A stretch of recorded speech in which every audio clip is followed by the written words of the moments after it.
तत्वार सूत्र के 8वें अध्याय में नाम कर्म की चर्चा चल रही। पिछले दिनों में आप सभी ने शुभ अशुभ सूक्ष्म बादर स्थूल को भी सुन लिया था। शुभ नाम कर्म किसे कहते हैं फिर से देख लें आप।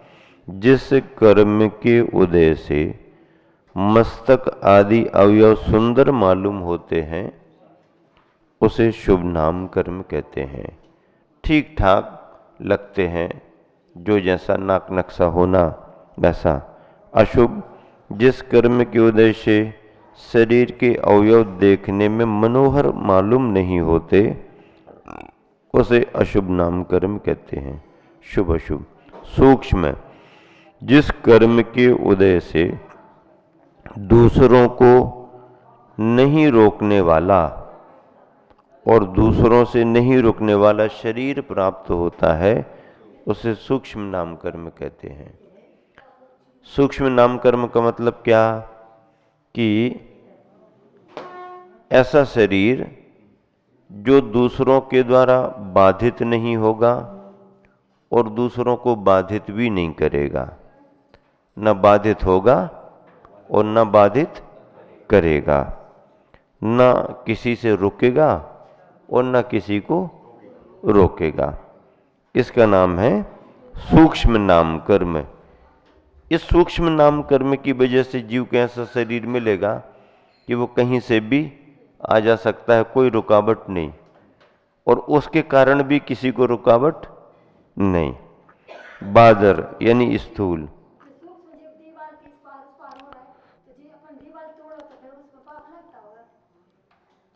सूक्ष्म तो पूरे सांस लेने में भी जीव जा रहे हैं अंदर।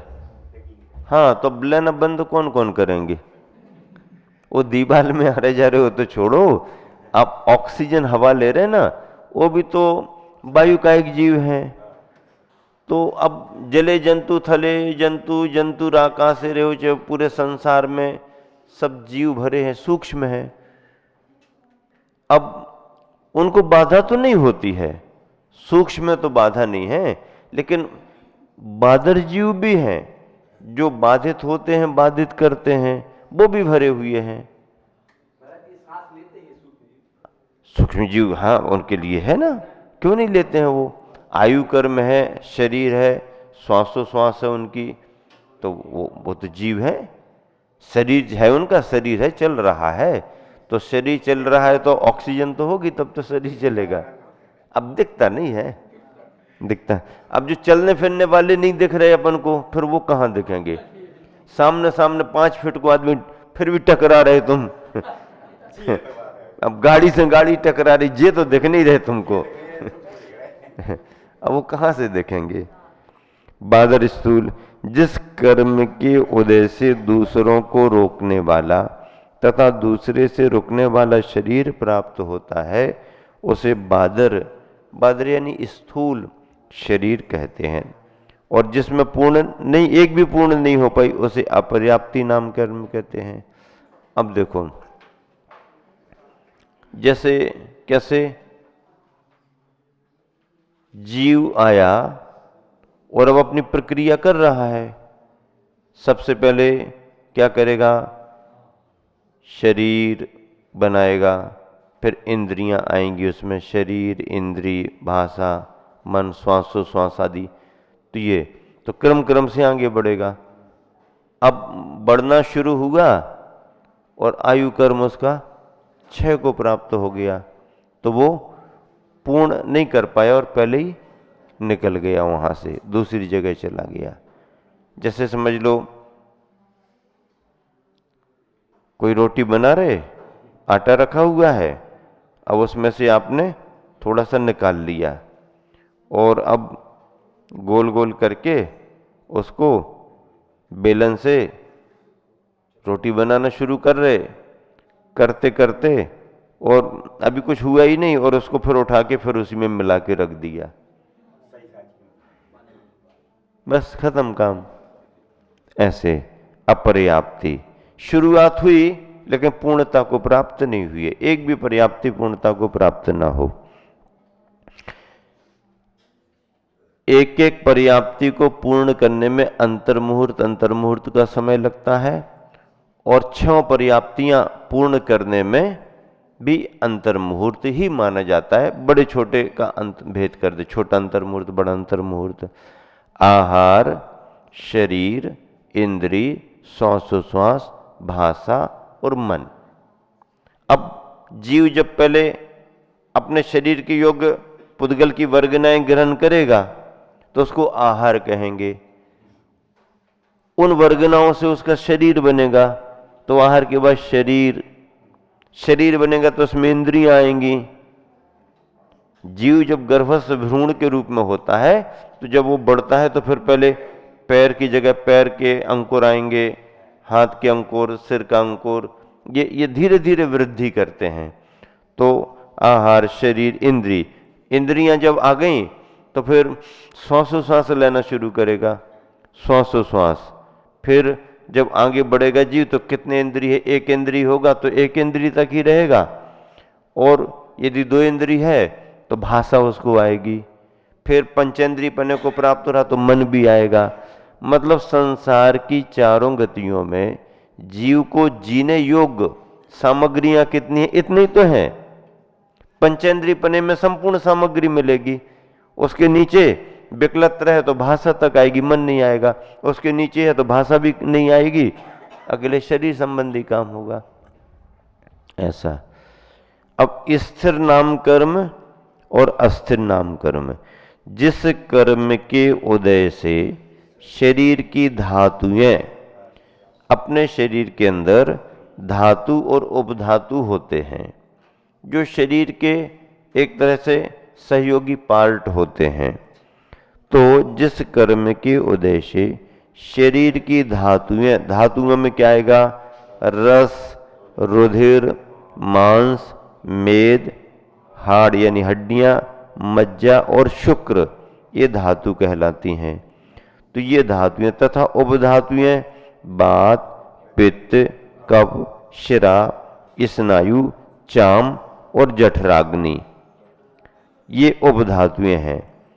तो स्थिर नाम कर्म क्या करता है, जिस कर्म के उदय से शरीर की धातुएं एवं उपधातुएं अपने अपने स्थान में स्थिरता को प्राप्त होती हैं।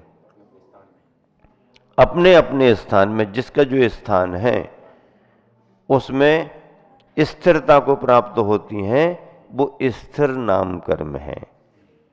व्यक्ति का स्थिर नाम कर्म यदि हो तो उसको दवाई औषधि की जरूरत नहीं पड़ेगी, वैद्य जी को नहीं बुलाना पड़ेगा।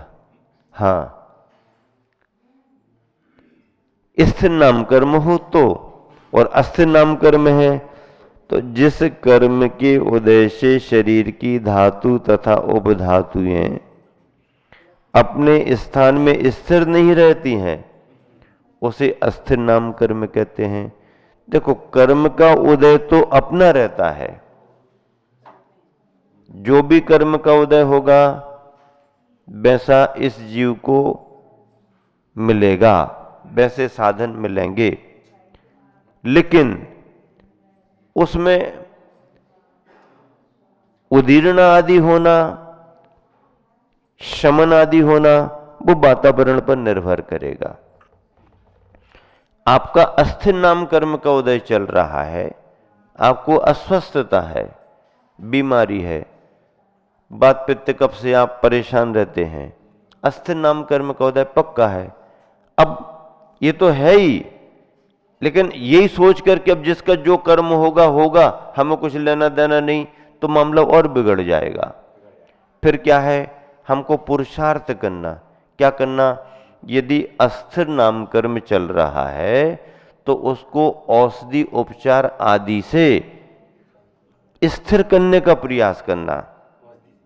हाँ, औषधि नाम कर्म को तो नहीं बदल सकती, औषधि नाम कर्म को नहीं बदल सकती है, लेकिन उस नाम कर्म के उदय में जो धातु उपधातु में तीव्रता आ रही है, असमानता आ रही है, उसका समन कर सकती है।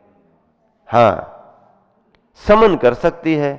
तो औषधि उपचार, वैयावृत्ति आदि जो भी साधन हैं, ये सभी अशुभ कर्म की उदीरना को रोकने में कारण बनते हैं, इसलिए इनका महत्व है। और इस रूप में निमित्त को स्वीकार किया जाता है। निमित्त कुछ नहीं करता ऐसा नहीं, फिर निमित्त सब कुछ ही करता है ऐसा भी नहीं। हाँ, निमित्त सब कुछ करता है ऐसा भी नहीं, और निमित्त कुछ नहीं करता ये भी नहीं।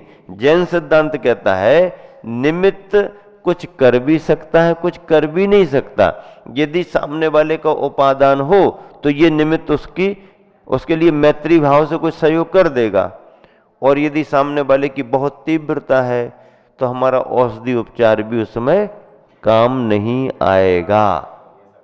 हाँ, लेकिन औषधि उपचार काम नहीं आएगा इसका मतलब करना बंद करो ऐसा नहीं, किसी ना किसी रूप में सहयोगी बन सकता है, और अंदर से ही काम खत्म हो गया तो फिर नहीं होगा।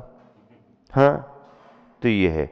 अब तालाब में पौधे लगे हुए हैं, पानी सहयोगी है, खिल रहे हैं, हंस रहे हैं, खुल रहे हैं, बढ़ रहे हैं, लेकिन कब तक? उन पौधों की जड़ यदि जमीन से जुड़ी है, उन पौधों की जड़ यदि जमीन से जुड़ी है तो जल उनके लिए सहयोगी रहेगा। और यदि उन पौधों की जड़ जमीन को छोड़ दे तो जो जल उनको जीवन दे रहा था वही जल उनको, जल तो जीवन देता है, देता तो है, जल जीवन देता है, पर आपकी जड़ जमीन से जुड़ी होनी चाहिए। हाँ, और आपकी जड़ जमीन से नहीं जुड़ी तो जो जल जीवन देता था वो जल गला भी देगा, तुमको सड़ा देगा। निमित्त की सीमा है, पर निमित्त का महत्व है। उपादान अपना हो तो वो सहयोगी बनते हैं। तीव्रता है कर्म की, उदीरना हो रही है, औषधि उपचार उसको रोक सकते हैं। औषधि उपचार केवल उसकी तीव्रता को रोकने का काम करेंगे, अंदर का कर्म नहीं बदल पाएंगे। कर्म किससे बदला जाएगा? कर्म तो तुम्हारे परिणामों से बदला जाएगा। कर्म तुम्हारे परिणाम से बदला जाएगा। और कर्म बदलने के उपाय क्या हैं? देव, शास्त्र, गुरु की भक्ति, सम्यक दर्शन की भावना, तत्व का स्वाध्याय करो। समझो तत्व को, धर्म को समझो। धर्म को समझने का ये प्रभाव है कि धर्म की बातें यदि आपने समझ ली तो वही परेशानी का वातावरण भी तुमको शांत बनाए रखेगा। और धर्म की बातें नहीं समझ पाए तो अच्छे अनुकूल वातावरण में भी तुम्हारा मन नहीं लगेगा। हाँ, सब तो है तुम्हारे पास में, अब है तो सब कुछ, लेकिन मन नहीं लग रहा।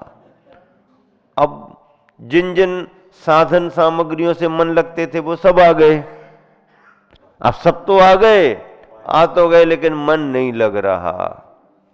और साधन कुछ भी नहीं है, और धर्म की बातें जानता है। हाँ, कोई बात नहीं, नहीं है तो क्या हुआ, जिनके पास उनका कोई भरोसा है कब तक रहेगा। हाँ, एक ना एक दिन तो जाना ही है, जब जाना ही है, नहीं है तो भी चलेगा काम। अब जब पुण्य में होगा आएगा, आएगा आएगा, देखेंगे नहीं आ रहा तो कोई चिंता की बात नहीं। साधन नहीं भी है तो भी खुश है। तो धर्म जिसने समझ लिया, धर्म को समझने के लिए ही ये सब वातावरण बनता है।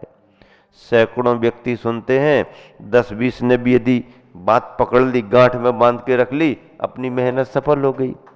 हजारों व्यक्ति सुनते हैं, अब 1000 सुनते हैं तो 1000 ही समझते हैं क्या? नहीं समझ पाते। समझने वाले थोड़े और कम हो जाएंगे। सुनने वाले तो ठीक है, सुनने वाले भी प्रशंसनीय है, लेकिन समझने वाले, फिर याद रखने वाले, फिर उसको पक्का करने वाले धार कम कम होते जाते हैं। आम के वृक्ष में जितने फूल लग जाते हैं मोर, उतने ही फल बनते हैं क्या? तो जो फल नहीं बनते हैं वो मोर नहीं लगना चाहिए। चलो पूछो एक एक से, तुम फल बनोगे कि नहीं बनोगे? नहीं बनोगे, चलो हटो। काय को भजन बढ़ा रहे हो, चलो नहीं बनना मोर तो हटो हटो यहाँ से, हाँ तुम मोर बनोगे, मोर फल बनोगे यहाँ तो तुम लगे रहो, ऐसे थोड़ी छटनी कर सकते हैं। हाँ तो सभी लोग वातावरण में आओ, सभी सुनो सभी देखो, अब जिसके परिणाम जैसे बढ़ते जाए, जितना जो पकड़ता जाए करो, नहीं है तो कम से कम आके बैठ तो रहे हैं, सुन तो रहे हैं, उतनी देर तो कम से कम मन लगा रहे हैं, उतना ही तुम्हारा अशुभ कर्म घटा और शुभ कर्म आया। ऐसा तो ये स्थिर नाम कर्म और अस्थिर नाम कर्म है। औषधि उपचार आदि निमित्त बनते हैं, ये सब कुछ करा ही दे ऐसा नहीं है। एक बार ऐसा हुआ, एक व्यक्ति को पुस्तकें पढ़ना नहीं आती थी, कुछ भी लिखा हो अखबार उठाए किताब उठाए सब लोग पढ़ते थे, उसको पढ़ना ही नहीं आता था। अब उसने पूछा किसी से, भैया आजकल क्या बात है, सब लोग पढ़ते हैं और हमको तो पढ़ना ही नहीं आता।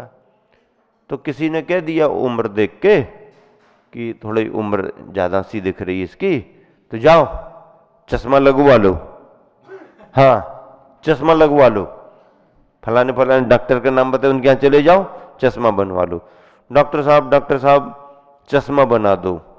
अब चश्मा बना दो तो डॉक्टर साहब ने ज़्यादा पूछा-ताछ ही नहीं की, उम्र देख करके कितनी उम्र है, अब तो इसको चश्मा लगेगा ही लगेगा। उन्होंने नंबर का चश्मा बना दिया, लो ऐसा सीधा साधा दिख रहा है, चश्मा बना दिया। अब चश्मा लगा के किताब उठा के पढ़ने लगा, ये पेपर उठा के पढ़ने लगा, ये पढ़े वो पढ़े, फिर भी पढ़ते नहीं बने। तो जिसने उसको सलाह दी थी चश्मे की, उसके घर पहुंच गया झगड़ने के लिए, तुमने हमारा पैसा और खराब कर दिया है, इतना पैसा लग गया, चश्मा बना लो चश्मा बना लो, ये चश्मा लगा अभी भी पढ़ते नहीं बनता। अब उसको वो समझ में नहीं आया मामला क्या है, तो उसने कहा भैया चश्मा लगाने से तो पढ़ना आता ही आता है। तो बोले नहीं हमको क्यों नहीं बन रहा। उसने लगा के देखा, उसको और अच्छा दिखने लगा, पढ़ने लगा। बोले तुम लगाओ, अब उसने लगाया तो पढ़ते नहीं बन रहा। तो उसने पूछा कि भैया चश्मा तो ठीक ठाक है, आप ये बताओ कौन सी क्लास तक पढ़े। बोले क्लास तो हम एक भी नहीं पढ़े। अब क्लास पढ़े नहीं हो, अक्षर ज्ञान है ही नहीं, तो चश्मा क्या कर है। चश्मा तो निमित्त है, यदि तुमने कुछ पढ़ाई की हो तो वो तुम्हें साधन बन जाएगा, और तुम्हारी योग्यता है नहीं, तुमने एक अक्षर भी पढ़ा नहीं है और अब चश्मा लगा के बैठ जाओ तो कहां से पढ़ोगे। ये निमित्त और उपादान है। हाँ चलिए अब देखो धातु और उपधातु क्या है, ये तो उसमें भी नाम दे दिए, स्थिर नाम उसमें और ये आगे अलग से